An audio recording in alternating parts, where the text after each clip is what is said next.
Hello, hello. Welcome to an early morning Southeast Iowa Union Sports Talk. Santa brought it early again. Yep. So get your breakfast out very early in the morning, 9:30. No one else is awake by 9:30, so you guys are all probably getting out of bed. Get your PJs on. Pull out your breakfast cereal. I got my breakfast right here. Unsponsored. Cocoa Pebbles, top 5 probably. Pebbles too. Fruity Pebbles are awesome. Actually, these are almost done. I might go Fruity Pebbles next. You're watching this. Where are they watching the show, Hunter? Well, if you're on YouTube, you're watching it at Washington Live YouTube. Also find us at Washington Live Facebook, Fairfield and Mount Pleasant Live's Facebook as well, and then we're also on Spotify. So if you want to check us out at a couple different sites there, it's got some options. For sure, and I wanted to start this show off today with an accusation, if that's okay with you. Go right ahead. So last week, my man Hunter was in charge of tweeting out the link. I would like to accuse you that you didn't actually put the link in the tweet. Oh, I wish I could find the tweet. I was reading through our lead. Now that I think about it, I don't even remember copying and pasting. I looked at our Twitter. I was like, oh, the show from 2 times ago is pinned. And I was looking for it. I was like, oh, I'll just go pin it. And it's just a tweet that says, Andy and Hunter is talking about summer sports. And there's just no link. So that was funny. Yeah, that reminds me. I should probably pin our tweet today. So if you go to at Union Sports page, that is our social media with the main. That's our main social media. That's the big one. And so we pin the show, and then we obviously have updates from all the games, stuff like that. By the way, Nick Steffen's on the 1s and 2s. Thanks for coming early, Nick. I think he probably prefers it because then he probably could do something else at 1 o'clock today. So we're gonna talk. We had a busy, but not as many teams because we're late in the baseball softball postseason. So we're going to talk a little big school baseball first because I'm fresh off. I feel like I just came from the field in Marion last night. Yeah, you basically did. It was a late one for a 5-inning game especially. So I'm going to jump back. Before I talk about the Marion game, I want to talk about this weekend's wackiness. It was Mount Pleasant and Fairfield, and it was probably one of the wildest situations that we've faced this year in our local sports, especially with 2 of our teams facing each other. So Panthers and Trojans, one of the closer rivalries in all the sports, I think, in the SEC. Mount Pleasant and Fairfield baseball for the longest time basically was the conference championship. You'd show up to the doubleheader, and it'd be like, this is when the SEC is decided. Then they kind of dipped together a little bit.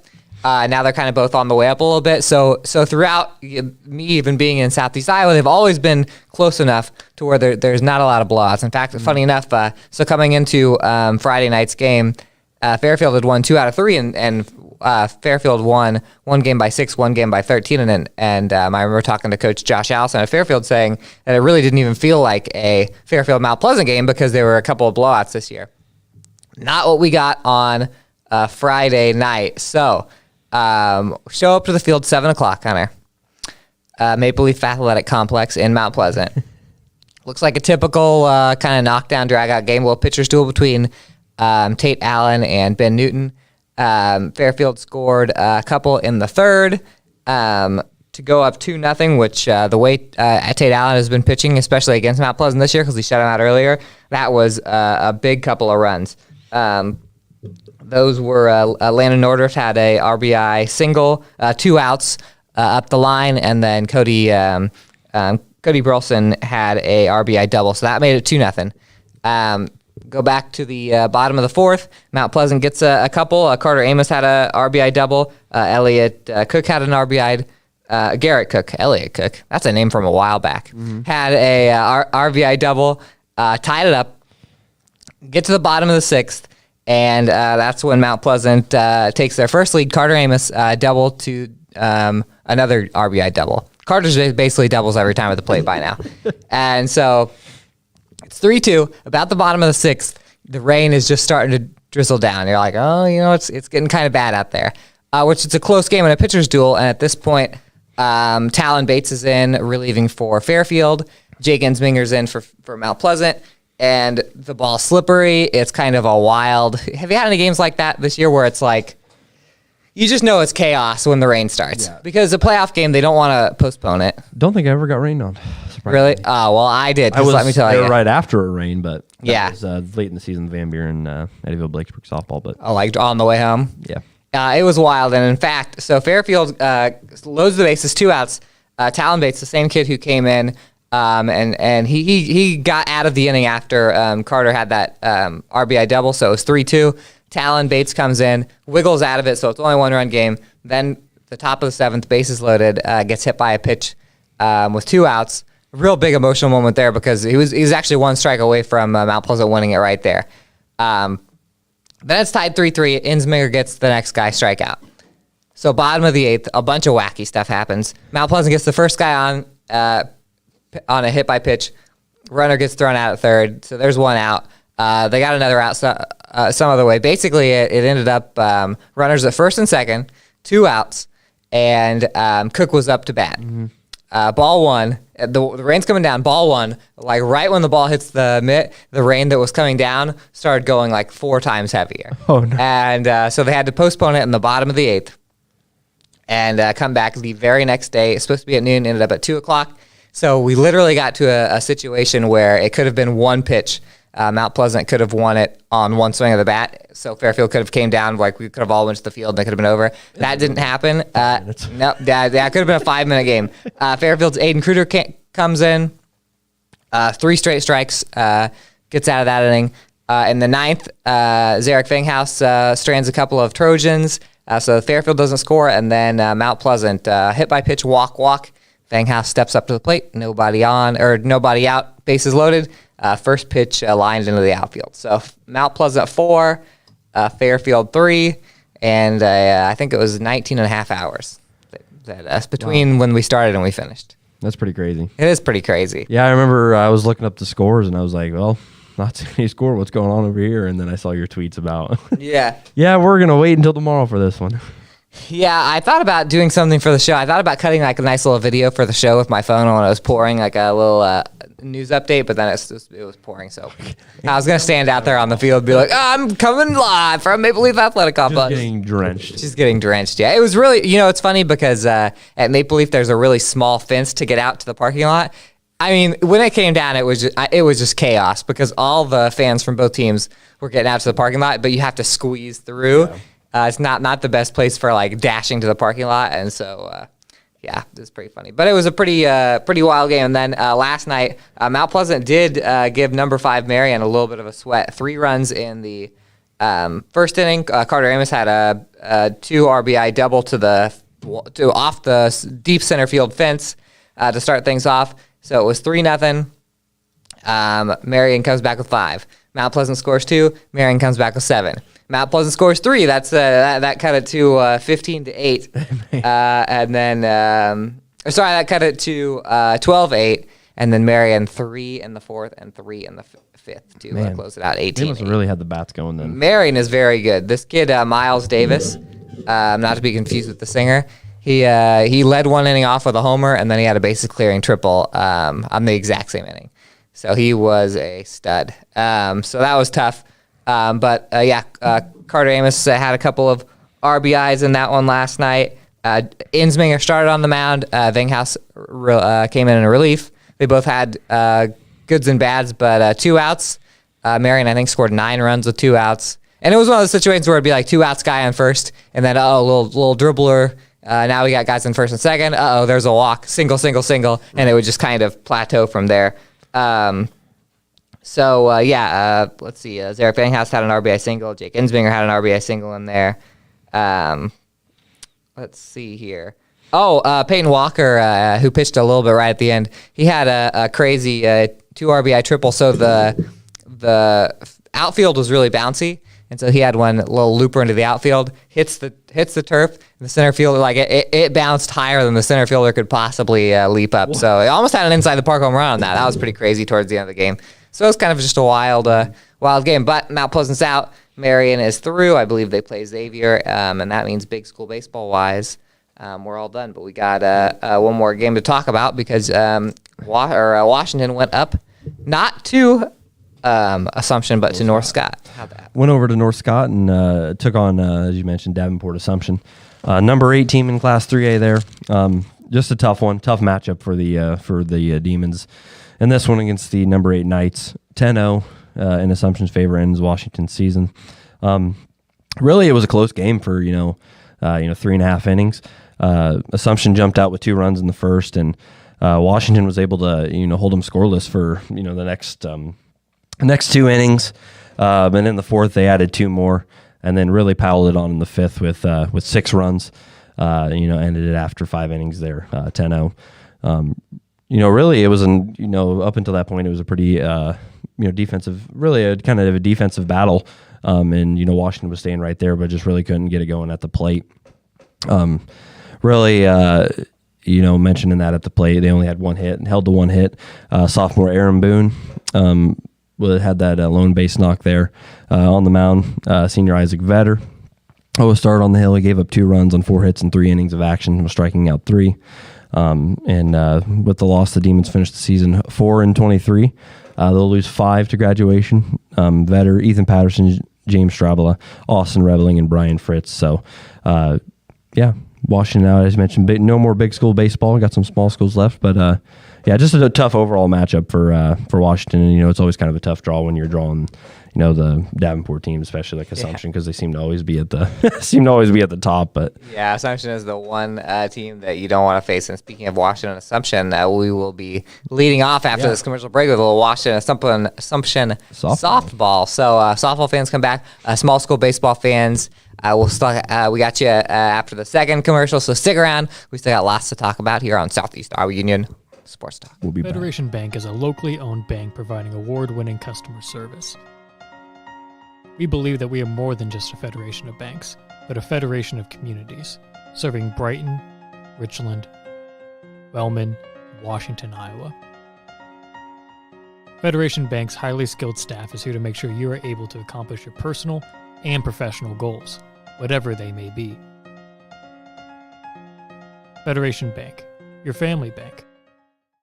Hospice isn't a place, it's a type of care that focuses on living. Servicing a 7-county area, the Hospice of Washington County staff of nurses, social work, hospice aides, spiritual and grief support, volunteers, music and massage therapists are able to provide free end-of-life care where the patient lives. We write wills, give consent for organ donation, but rarely is there a plan for what we would want the final phase of our lives. At Hospice of Washington County, we encourage our patients to be in charge of their healthcare decisions while maintaining quality of life.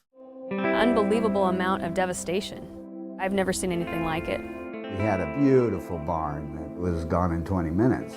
Farm Bureau stepped up right away and said, hey, we got you and we'll be there for you. We were taken care of. Now we could get on to repairing and rebuilding. I tell everybody about Farm Bureau. We're fortunate to say we have good coverage with good people doing it.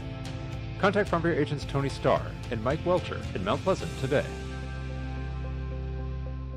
Tammy takes the time and has the personal interest in each one of us. I don't worry about what's going to happen because I know my policy is taken care of. She pulls what I need and puts it together, which is the program I get from her. Every year she calls around September or so and says, there's changes again, and I'm going to do the best thing for you. It's been perfect. She does a great job. At the Capper Auto Group, we put our customers' needs first and understand that everyone is as different as the vehicle they select. We offer new Ford, Chevrolet, Buick, GMC, Jeep, Chrysler, Dodge, and Ram vehicles in a friendly environment that puts you in the driver's seat. When it comes to service, we maintain factory-trained technicians and competitive pricing. The Capper Auto Group still believes that service after the sale provides the best customer experience. Come see the Capper experience for yourself. When you aspire to be a dancer, you are both an artist and an athlete. Your strength combines with beauty and grace seamlessly. Your efforts result in enhanced coordination, the ability to cooperate and compromise with others, and the confidence to perform in front of an audience. Not to mention the fun you will have and the lifelong friendships you will develop. We are enrolling now for fall classes, and we would love to see you shine like the star that you are. Join us for Dance and Tumbling at Stairway to the Stars. Please visit our website for online registration. Hello, watchers and listeners of Southeast Iowa Union Sports Talk, powered by Fairway Food Stores. Who are we powered by, Hunter? Fairway Food Stores. We forgot to say at the beginning of but I thought about that and then I forgot, but then you said it. Oh, really? We can interrupt sports talk, talk about Fairway anytime you want. Right. Forget it. So, go get yourself some meat. Yeah, that's right. And one of us is going to be in Burlington tonight. Yeah. We got a Fairway. Tell me we got a Fairway. Yeah, we got a flip for that maybe at the end of the show. Yeah, figure out where we're going. What was I going to say? Oh, we're going to talk about some softball. So, Hunter, so I took the trip last night. You took the trip the night before or 2 nights before to go to lovely Assumption High School, Davenport, Iowa. To watch Washington softball. Softball team did play in Davenport. Correct. Unlike the baseball team, the same exact matchup took place in North Scott. So, tell me what you saw over in Deeport. Yeah, well, I mean, we talked about it being a real enticing matchup. Obviously, Assumption number 2 in Class 3A on the softball field. Obviously, Demons just jumped into the rankings in the final rankings. They're number 14. Real tough out of the gate for the Demons. They got sat down right in the top of the first there, and then the Knights brought in 3 runs in that first inning. Sent all nine of the lineup to the plate in the bottom of the first there. 5 of the 9 notched hits, including a 2 RBI double and a pair of RBI singles, and they led 4-0 after that first inning. And really, that was all they would need. Washington never gave up though. 8th grader Colby Greiner gave the Demons their first hit of the game with a single there in the second. But 3 straight outs followed, and the Demons only sent, if this makes any sense, the Demons only sent 4 batters, as much as 4 batters in any inning. So they never got 2 on. So basically, usually you're gonna have to send, get some more on to help you win there. But really, Assumption's pitcher was, probably one of the best that I've seen this season. 2 hit the Demons. That Greiner hit was one of just 2 hits in the game. Freshman Leighton Salazar had the other Demon hit, and that came in the 6th inning. So quite a little bit of difference there from the 2nd inning to the 6th inning there, tallying a hit. And then after a scoreless second, Assumption added 3 more runs in the bottom of the 3rd to make it 7-0, and those were the final runs of the game. And then Isabel Salazar gave up 7 runs, 6 earned on 9 hits in the circle there. And then Colby Greiner came in and pitched 3 innings as well, giving up just 1 hit. And with the loss, the Demons end the season 24-13. And then, as we've talked about, they only lose 1 senior and Haley Mitchell there. So future's looking bright for the Demons. Ran into kind of a buzzsaw, and it's always a tough draw when you see Assumption on the other side of the bracket because, I guess we could say they've been good in every sport this season, and especially on the girls' side. So just kind of a tough one for the Demons there. But yeah, that's tough. And speaking of the Demons, I saw them on Thursday, so they had to even get to that game. Yep. They had to win. It was a really wacky 3A softball was really tough. There were a lot of good teams, and not almost no bad teams in this area. And so that put Central Lee. Central Lee was a good team. They won the South. They went into Washington on Thursday. And Washington crushed them 10-1. Speaking of that lone senior, Haley Mitchell 3 for 3 with 4 RBIs in that one. So she had a huge game in her last game. Her last home game for the Demons, Colby Greiner had an RBI. Lauren Hendrickson had an RBI. Leighton Salazar had a trifecta of hits. Ella Greiner had 2, and a big pitching performance by Bella Salazar in that one. 105 pitches, 2 hits given up, and 1 earned run. So that really showed that, showed me that the offense was pretty hungry, but clearly the Assumption pitching staff can shut down some really good teams. Yeah. So, had like an ERA of like 0.98, 9.96, something like that. and so we'll talk. Well, you'll have the Fairfield game coming up, but just to jump ahead tonight, Assumption has that regional final game, and we're going to figure out right now who they're taking on, because you went to the Fairfield softball game. Tell me how that. I listened to a little bit of stuff on the radio on the way back home from Washington that night. This is on Thursday, but I had that all play out. Yeah, I mean, going in, we expected it to be a pitcher's duel. Obviously, we're seeing some of the best pitchers around the area. In Fairfield's Cody Engel, and then West Burlington's Lauren Summers. It did not disappoint. Obviously, in the end, the Trojans came up short 2-1. 9 innings needed to be played to decide this one. Mentioned the pitchers battle. Both pitchers ended with double-digit strikeouts. I believe Summers had 12. Engel finished with 10, and Engel allowed 7 hits in the game. Really, heading into the 7th inning, obviously it was tied 1-1. Neither team scored in the 8th, and then came the 9th. Fairfield had a great opportunity to kind of put some pressure on the Falcons heading into the bottom half of the 9th. After a pair of outs, quick outs to start that inning, Engel hit a single up the middle, followed by Savannah Hollander walk, and then Olivia Hollander singled up the plate and loaded the bases with 2 outs. Lily Berggren got a shot to really put some pressure on him heading into the bottom of that inning. Hit a really nice hard ground ball towards third, but the third baseman was able to corral it and throw it home, and that would be the Trojans' final trip to the plate. They started the bottom of the frame with the strikeout from Engel, but really, up until this point, pretty clean game from Fairfield in the field. Back-to-back errors really cost them in the end. West Burlington hit a pair of ground balls. Both were misfielded, and instead of heading into another 10th inning, the Falcons has runners at first and second, and then a pass ball moved those runners to second and third. And then West Burlington's Lauren Krieger hit a fly ball to left field. Amelia Miller was able to catch it, but the ball was just deep enough. She tried throwing it home, just didn't get there in time, and the Falcons walked it off in the bottom of the 9th inning there. So, a real tough way to lose it after really hard fought battle on both sides of the ball there. So, West Burlington moves on with a 2-1 victory.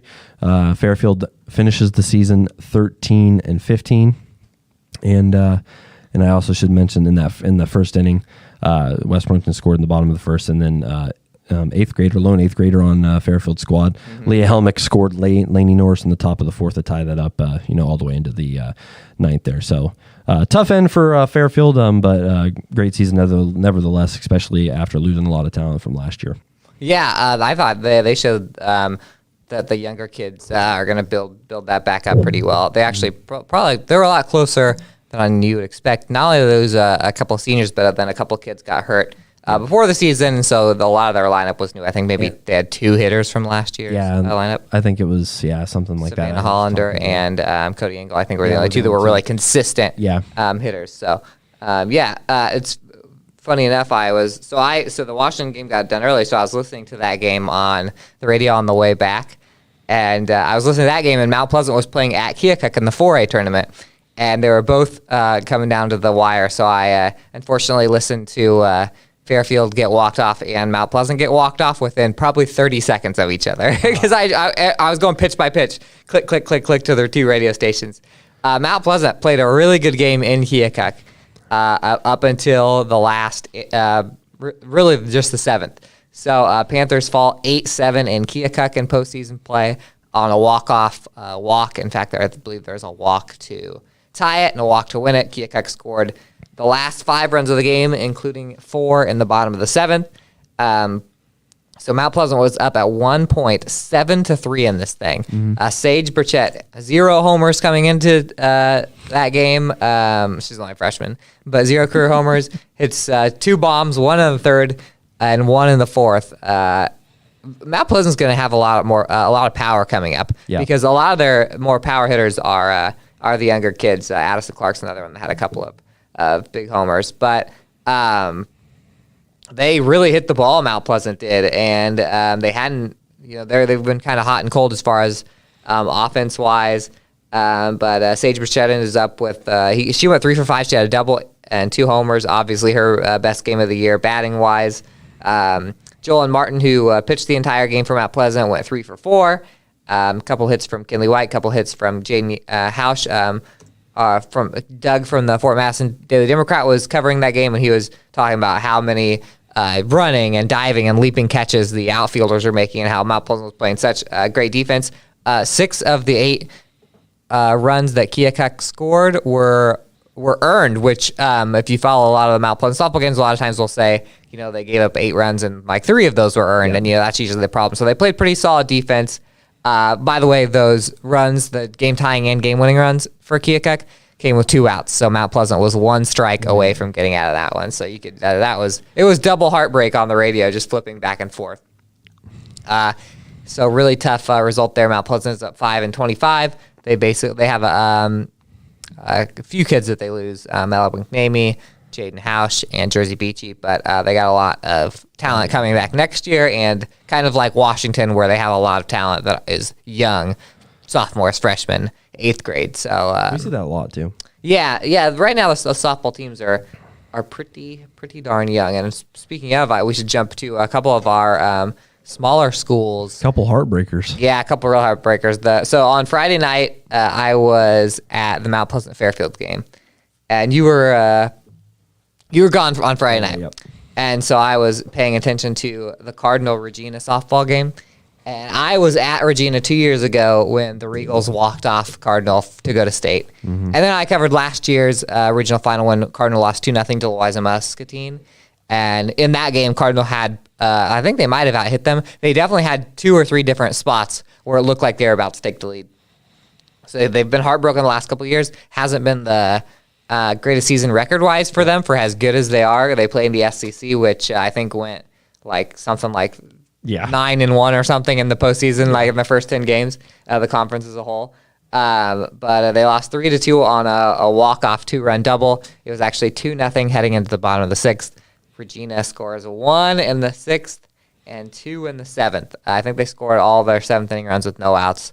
So tough one, but I mean, that's the defending champions, Regina, number 1. Number 1 seed. Nicoa McClure only gives up those 3 runs. He had given up 1 run.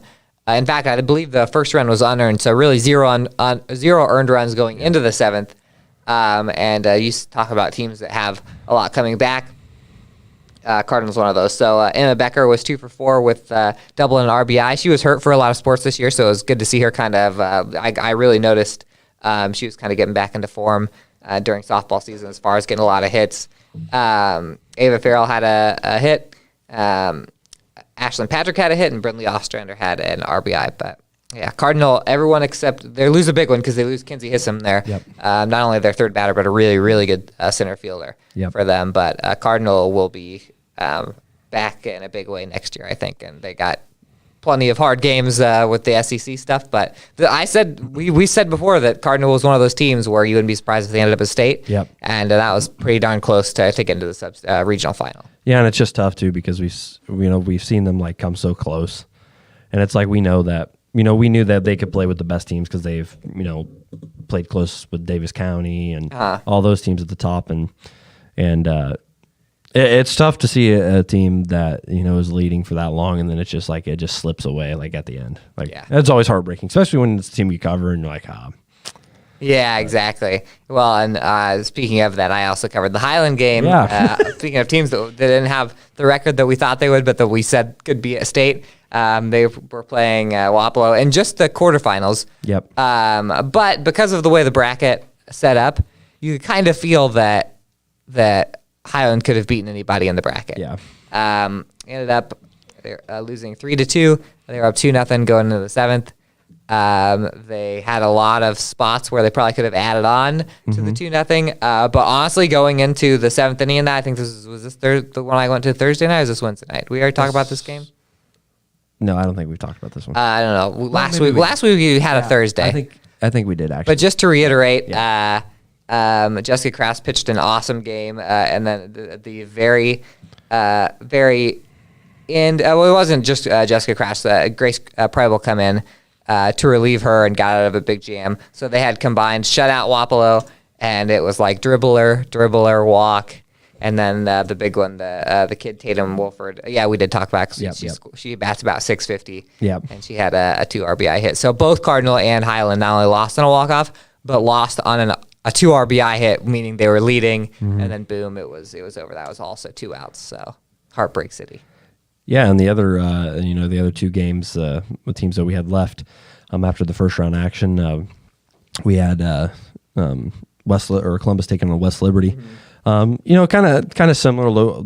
I guess the West Liberty Columbus one's a little bit higher scoring, I guess you could say, but a tight one nevertheless in the end. West Liberty comes out 8-6 over Columbus, ends their season. The Wildcats end 11-10. West Liberty scored 3 runs in the first inning. Columbus fought back, though, 2 runs in the third and then 3 in the fifth to take a 5-3 lead, but then the Comets scored a trio of runs themselves in the bottom of the fifth, and then would never trail again, added 2 more in the sixth. Columbus answered with one, tried to rally in the seventh with 1 run, but couldn't get it done, and they season over for the Wildcats. Some pretty good players, young players that we cover over there, and Lily Coyle, Kennedy Woping, both underclassmen. Obviously, they lose Jocelyn Fulton, who's a great player in her own. She went yard in that game. Yeah. By the way. Looking at the stats, Coyle 2 for 3. Jocelyn Fulton mentioned, as you just mentioned, home run, 2 for 4, 2 RBIs, and Araceli Garza. 2 for 3, and then Daniel Diaz 1 for 3 there. So tough end of the season for them, but a lot of young talent as well. By the way, West Liberty so that was in the exact same bracket as the Fairfield games. West Liberty narrowly lost to West Burlington, who's playing Assumption, which means, and considering how close all those games are, anybody from that bottom spot could have been playing Assumption. Right. They were all super close together. Right. So. Yeah, and then the last game out of the 3A bracket, rematch from the regular season, Center Point Urbana versus Mid Prairie. The Pointers, which is, I always think is a kind of cool little name they got there. Yeah. The Center Point Urbana Pointers, Storm and Pointers, which is, I think, is pretty awesome. Yeah. But anyway, the Storm and Pointers down the Golden Hawks 3-1 end their season. Really, it was a tight one throughout. Center Point Urbana scored late and just never basically gave up the lead. Great game from another one of our younger players that we cover, sophomore Dakota Mitchell, 3 for 3. 1 hit off the cycle, needed the home run for the cycle there. Sydney Nebel and Hannah Sellers and Cadence Grant all each had a hit as well, with Nebel tallying the lone RBI for the Golden Hawks there. They end their season 16-21. So we officially have no softball teams left. Softball season is over in the Southeast Iowa Union Sports, but not softball covers, because we still got our all conference, all union, all union teams we got to pick. That'll be a pretty tough one in softball. No complaints allowed on that. Maybe we'll have a smoothing it over show of Southeast Iowa Union Sports Talk where people can air out if we pick the wrong kids. Yeah. And then softball. That's kind of sad. It's really sad. Softball season's over. Yeah. And we have just a little bit of baseball left. But we'll talk about that. Decided tonight. Yeah, we'll be decided tonight. We'll definitely have one team. Yeah, we'll have one team. Yep. Yeah, we'll at least have one team. We'll talk about who it might be and what's going down tonight when we come back from this commercial break. Yes, sir.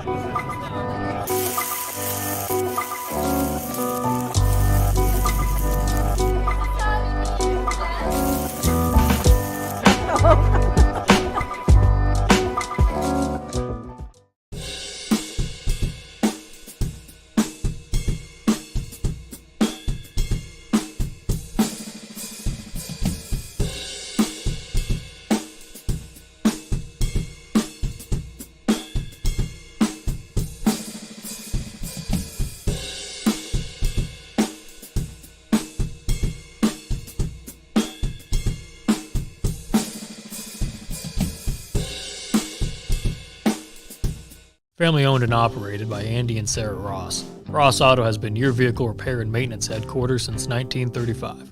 We specialize in all makes of cars and light-duty trucks. With our variety of available services, let us help you keep rolling and your vehicle operating efficiently. Services include general auto repair, alignments, brakes, fuel injection, and more. Schedule your appointment today at 319-653-5656. That's 319-653-5656. At 5 Star Community Credit Union, we want to help you lead a better life. We offer competitive rates and convenient appointment times for all kinds of loans: auto, recreational vehicles, home equity line of credit, holiday, and personal loans. We make it easy to build your credit and enjoy the good things in life. We invite you to join 5 Star Community Credit Union. We are community-minded and member-focused. Come visit our locations in West Burlington and Mount Pleasant or online at 5starcu.org. Federally insured through the NCUA, Equal Housing Lender. At Brown Shoe Fit, we pride ourselves on traditional sit and fit service that's been serving the Mount Pleasant area since 1952. At Brown's, we have shoes for the whole family. From kids to adults, we carry the finest footwear for every occasion. Whether you're looking for something for work, casual wear, or exercise, we've got you covered. And don't forget about our selection of safety toe footwear for both men and women. Come visit us 6 days a week and experience the best in traditional sit and fit service. Brown Shoe Fit, where quality and tradition meet.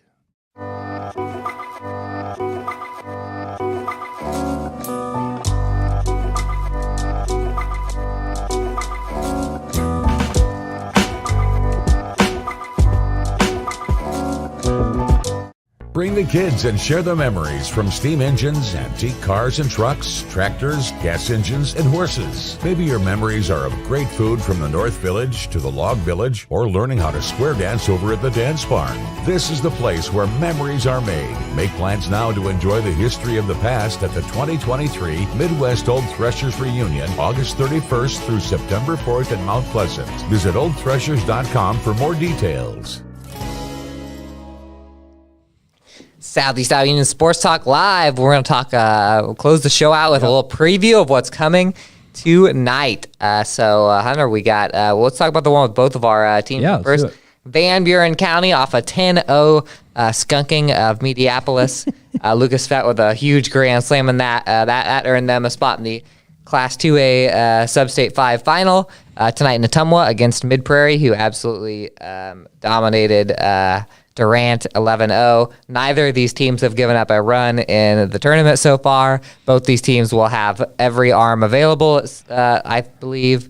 And a while. I can only assume that Mid-Prairie will be throwing Colin Miller, and Van Buren will probably be throwing Taylor Sprouse. Yeah, I would think so. I would think it's a pitcher's duel. But the lineups for both are really good. It's kind of a weird game because it's one of the real rare games where both teams have just won by so much lately. It's like neither of these teams has not just done, like Van Buren scored the last 24, like 44 runs or something like that. Mid-Prairie has outscored opponents 43-2 in their last 4 games. So wild one there. Yeah, and really that's a rematch of last year's semifinal, right? Yes, Mid-Prairie did knock out. Funny enough, Van Buren just beat Meepo. Last year, Van Buren beat Mediapolis, and Mid-Prairie beat Van Buren. So maybe a little revenge factor there. Yeah. Mid-Prairie is the home team there. It's definitely a closer game to Van Buren County because it's in Ottumwa. But of course, all the playoff games are neutral and fair. Except for maybe the next one. Speaking of neutral playoff games, Hillcrest Academy and Notre Dame will be in the 1A5 final tonight at the very neutral site of Community Field in Burlington. So, interesting draw there, huh? It's a pretty similar drive. I know, I have to look up on MapQuest what's a longer drive, Kelowna to Burlington or Burlington to Burlington. The good news for Hillcrest, they're playing really, really well. 8-4 win over Regina the other day. Notre Dame's been a little shaky. Close one that last one. Notre Dame almost lost to Moravia. Yeah. But I think Notre Dame's got all its arms going. It burned one against Moravia. Hillcrest Academy will not have Luke Schrock. He pitched 111 against Hillcrest. So, so there we go. Yeah. What are you expecting tonight? A couple of barn burners? Yeah, I'm expecting both games to be good. I mean, what's kind of funny is all 3 teams have played each other, and Van Buren split with Notre Dame. Mid-Prairie lost to Notre Dame. Hillcrest, I believe, lost close to Notre Dame in their one match. Yeah. I think they played up in Iowa City, I believe. Yeah, those are 3 super conference teams. So, we're going to have one team going to state. No matter what, we're going to have one team going to state, either Mid-Prairie or Van Buren County. And then, assuming there's no rainouts, brackets should be available by tomorrow, whoever wins that game. And then 1A, I think the Hillcrest, Burlington, Notre Dame game is going to be right down to the wire. Both teams are really good at keeping their opponents pretty darn low. So I don't even know what to expect, as good as the pitchers are in Mid-Prairie, Van Buren, because the lineups are also very good. And regardless of it being at Community Field, I do like taking photos at Community Field. So I guess looking at it from that perspective, you got those nice little seats, to sit down. Yeah, and the one in Ottumwa was the one right off the highway. So 2 really nice Where stadiums. London played last year. Yeah, that's right. That little park there. Yeah, the last 2 years, actually, I think New London has. I remember covering them. Would you like to flip to decide who's going where? Let's do it. What do you in my head? This is how we decide things at the Southeast Iowa Union. This is how we'll close out the show. Okay. Okay? One of us is going to the Van Buren County Mid-Prairie game at Ottumwa. One of us is going to the Hillcrest Burlington Notre Dame game at Community Field in Burlington. This is for you, Hunter. Heads, Hunter is going to Burlington, Iowa. Gotcha. Tails, Hunter is going to Ottumwa, Iowa. Let's see. You ready for this? Yep, do it. This is all for Hunter. Heads, Burlington. Tails, Ottumwa. Ottumwa. Hunter will be going to Tails. Ottumwa. I'll see you in Burlington, Hillcrest fans, Mid-Prairie and Van Buren fans. Be kind to Hunter today. Yeah. And go get some good shots over in Ottumwa. So hopefully they have a box there. I can't remember if they have one last. Ottumwa's got a short fence. They don't even need a box. Oh, true. Yep, they got a short fence. You can stand right where you normally stand. Ottumwa's a great place. We got 2 great places. Like Guaranteed good photos. We'll show them off next week. I'm going to say right now we're going to remember to send the pictures to Nick so we can show off our best photos. But that's it for today. Yep. For Fairway Food Store, who powers the Southeast Iowa Union, thank you as always to you guys. Everyone share this stream. Yep. Tell all your friends. Southeast Iowa Union Sports Talk. We're not going anywhere, even though by the time we meet again next Tuesday, hopefully one or two. We'll have 1 or 2. Well, they might be playing on Tuesday. True. So we'll see. But we will see you guys sometime next week. Next week, not necessarily Tuesday. We'll keep you updated on Twitter. So, yeah.